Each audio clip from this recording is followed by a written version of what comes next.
हर हर महादेव। दोस्तों, आज मैं चर्चा करना चाहता हूँ माताओं बहनों के लिए, क्योंकि ये बहुत बड़ी शक्ति है। दुर्भाग्य ये अपनी शक्ति को पहचान नहीं पा रही। आज मैं देखता हूँ माताएं बहनें हमारे घर में भी हैं, संसार में भी बहुत ज़्यादा उठापटक चल रही है। बहुत से घर बर्बाद हो रहे हैं, तलाक, साल 6 महीने बाद ही झगड़ा, जबकि ये मातृशक्ति पूजनीय है। अभी एक शायद आपको मनोरंजन लगेगा, लेकिन मनोरंजन नहीं है। एक छोटी सी बात बताना चाहता हूँ। मैं अभी नवरात्रे गए हैं, तो मैं सभी से जानना चाहता हूँ, क्या आपने देवी के दर्शन किए नवरात्रों में? सभी का एक ही था, नहीं यार ऐसा कुछ नहीं होता, ठीक है माता की पूजा हो गई। मैं कहता हूँ कि आप पूजा पाठ कीजिए, देवी है, आदि शक्ति है, लेकिन जो शादीशुदा है या और भी, वो रोज ही तो देवी के दर्शन करते हैं। देवी कौन है? जो आपके अर्धांगिनी है। तो उसको सभी तो रूप हैं उसमें। आप कभी गंभीरता से बैठ के देखिए तो सही। घर में कभी आप अपना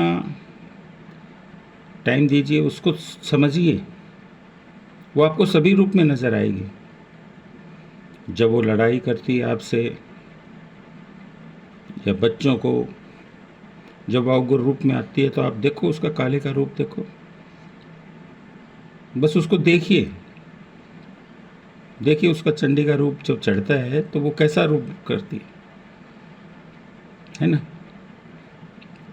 और जब वो आपको खाना खिला के प्रेम से खाना खिलाती है ना, तब उसका रूप देखिए। जब आपकी सेवा भाव करती है, वो रूप देखिए। सभी रूप तो दिखाती है ये अपना। आप लीला देखिए, तो ये कोई साधारण बातें नहीं है। आप मजाक समझ सकते हो, लेकिन ये मजाक नहीं है। आपको 9 के 9 रूप उसके अंदर नजर आएंगे।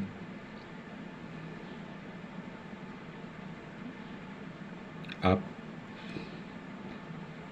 इस बात को समझें, ये बहुत बड़ी शक्ति है। मगर दुर्भाग्य आज क्या चल रहा है कि इनमें कहीं ना कहीं संस्कारों की कमी हो गई।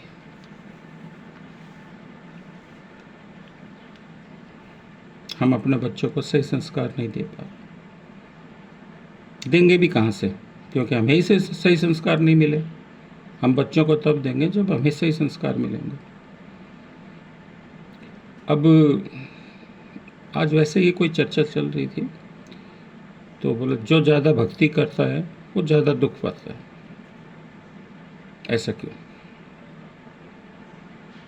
ठीक है, तो भाई भक्ति करने से अगर तुम्हें दुख मिलता है, पीड़ा मिलती है, मत करो। सुख मिलेगा, सुख लो। तो उन्होंने इसका मतलब क्या है? सीधा सिंपल सा मतलब है। अरे जो आदमी स्कूल में जाएगा वही तो फेल पास होगा। मास्टर की भी, घर वालों की भी डांट खाएगा, मास्टर से भी पिटेगा, फेल पास भी वही होगा। और जो आदमी स्कूल नहीं जाएगा उसको कोई कुछ बोलेगा ही नहीं, वो तो मस्ती ले रहा है। लेकिन उसकी मस्ती कितने दिन की है, आप ये मानिए। जब आप पढ़ लिख के आप अच्छे ओहदे पे आप आओगे, और जो बिल्कुल नहीं पढ़ा, अब उसको आप देखोगे तो आपको समझ में आ जाएगा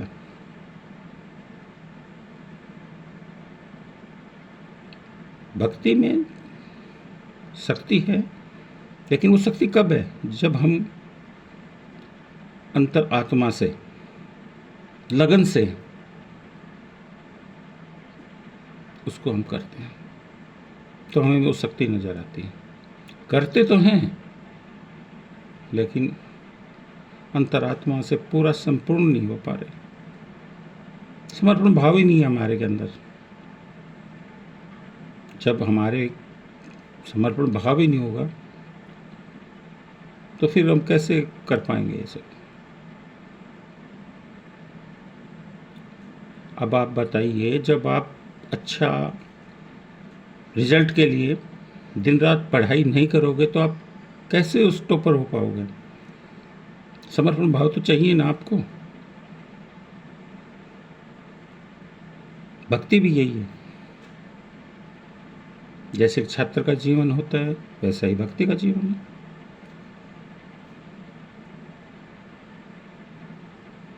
तो कहने का तात्पर्य मेरा यही है कि ये बात दिमाग से निकाल दीजिए कि भक्ति करते हैं तो हमें ज़्यादा पीड़ा होती है, जो ज़्यादा भक्ति करता है ज़्यादा पीड़ा। नहीं, ऐसा नहीं है, ऐसा नहीं है।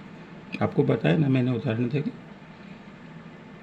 तो आप भगवान के प्रति पूरी आस्था बना के रखिए। सभी आदमी में अपने देव का वास समझो। जो भी आप भगवान की, जिसकी भी आप पूजा करते हो, बोलते हैं कण कण में भगवान है। अरे जब आप ये मानते हो कण कण में भगवान है, तो उस कण कण को मानो भी तो।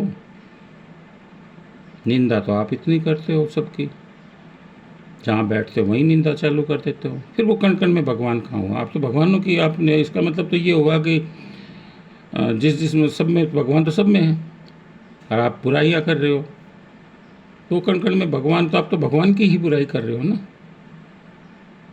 कोई लंबा चौड़ा वो नहीं है, उसको समझना कोई लंबा चौड़ा काम नहीं है, बहुत आसान है। आप समझो, बहुत से टॉपिक होते हैं, तो मैं तो ये कहता हूँ कि ये कोई उलझन भरा काम नहीं है। भक्ति भाव रखना चाहिए, हर इंसान को रखना चाहिए, रखते भी हैं। लेकिन वो बात है कि भाई पढ़ते तो सभी हैं, पास भी सभी होते हैं, लेकिन टॉपर कोई कोई होता है। अब वो कोई कोई होता है, उन्होंने ज़्यादा मेहनत की है भाई। तो आप खुद देखिए कि भाई वो आपकी कहाँ कमी है। अब वो कहते हैं हमें टाइम नहीं मिलता, काम धंधे वाले आदमी, टाइम की आवश्यकता नहीं। पूरे दिन भक्ति करने का भी कोई मतलब नहीं है। जब भी करो दिल से करो, उसको महसूस करो। जिस भी आराध्य की हम पूजा करते हैं उसको महसूस करो। और मैं तो ये साफ तौर पे बोलता हूँ, जो भी आपके आराध्य हैं, अगर आपको फलदायक हैं, फल दे रहे हैं, आपकी मनोकामना पूर्ण कर रहे हैं, तो फिर उसके प्रति समर्पित भाव आ जाना चाहिए आपको। एक घटना मैं आपको बताता हूँ, बड़ी मज़ेदार है। चलो मैं अपने जीवन के बारे में छोटी सी घटना बताता हूँ। मैंने भी शुरू में जब मैं था, भक्ति में था, तो देखता था हमारे पड़ोस में श्याम बाबा का ज़्यादा था हिसाब के, लोगों को भी देखता था। श्याम का बहुत चल रहा था, श्याम बाबा का जहाँ देखो वहीं। मैंने सोचा यार क्यों ना मैं भी श्याम बाबा के पीछे पड़ जाता हूँ। भाई सब बोलते हैं हारे का सहारा है वो, सबको देता है। तो मैं बोला यार मैं भी हारा हुआ आदमी हूँ, क्यों ना श्याम बाबा की भक्ति करें, देखते हैं वो हारे का सहारा है तो हमें भी कुछ करेगा। लग गए। ये सत्य है। मैं जितनी मेरे में श्रद्धा थी, मैं उससे ज़्यादा उस श्याम बाबा को धारण करने लग गए थे। अब लगभग हो गया होगा 1-1.5-2 महीने लगभग। उस दौरान मैं गया भी श्याम बाबा को, और फिर पता नहीं क्या कुछ ऐसा काम मेरे को पड़ा, तो मैंने बाबा को बोला, बाबा देखो आप आरे के सहारे हो, मेरा ये छोटा सा काम है, ये आप करो और आपको करना पड़ेगा। तो कुछ दिन पहले ही मैंने बोल दिया, बाबा ये काम है, इतने तारीख को होगा, ये मेरा जैसे भी आप संपूर्ण करो। तो वो दिन भी आ गया, वो काम भी नहीं हुआ। अब काम नहीं हुआ तो मेरे को तो पीड़ा हुई कि लोग कहते हैं आरे का सहारा, और तेरा तो सहारा नहीं बना है। मैंने फिर बाबा को कहा, बाबा देख ऐसा है, जो मेरा सहारा नहीं बना तो मैं तुम्हारा सहारा क्यों बनूं? सीधी सी बात। जब मैंने आप पर इतना विश्वास किया, एक छोटा सा काम तो बोला था मैंने आपको, ठीक है